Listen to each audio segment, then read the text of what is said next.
एकमात्र ऐसा चरण था जिसे मनोवैज्ञानिक मार्गदर्शन की जरूरत थी। सुपर लार्ज स्केल पर सीमित और जलते हुए मस्तिष्क का काम देखना पड़ता है। कुछ हिस्सों के मानकों में भी यही था। इसलिए ज्यादातर दर्शक इस ड्रामा और जलते हुए मस्तिष्क को तब तक नहीं समझ पाए जब तक उन्होंने शान कट वर्षन नहीं देखा और उन्हें सच्चाई बेहद दिलचस्प लगी। ये फिल्म उसी नाम की द किलर मेमोरी लॉ पर आधारित थी। कहानी एक सीरियल किलर लाओ एक्सुई की थी, जो दुर्भाग्य से एक मानसिक रोगी भी था। अपनी याददाश्त खोने के कारण वो जो भी होता उसे रिकॉर्ड करता। उसकी पहली हत्या के बाद जब वो घर लौटा, उसने अपनी माँ और बहन को कोने में सिकुड़ा पाया। उसकी माँ ने उसके प्रिय सफ़ेद जूते पहन रखे थे, जबकि एक जूता अचार वाले गोभी से सना था। लाओ शुए ने वो जूते उठाए।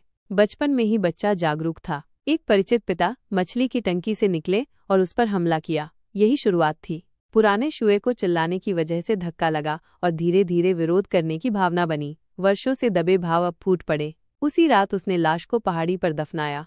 उसे डर था कि पुलिस कभी भी दरवाजे पर आ सकती है, लेकिन समय बीत गया और कोई नहीं आया। इसके बाद लाओ शुए को सहन करना मुश्किल हो गया। वो सभी लोगों को मार डालता जो मरने के लायक थे, मछली की दुकान से लेकर शराबी और भ्रष्ट अफसरों तक। सभी की लाशें एक बांस के जंगल में दफन थीं। इन मौतों के लिए उसे कोई पछतावा नहीं था। 27 साल पहले आखिरी बार उसने किसी को मारा था। फिर एक कार दुर्घटना हुई और उसके सिर पर गंभीर चोट आई।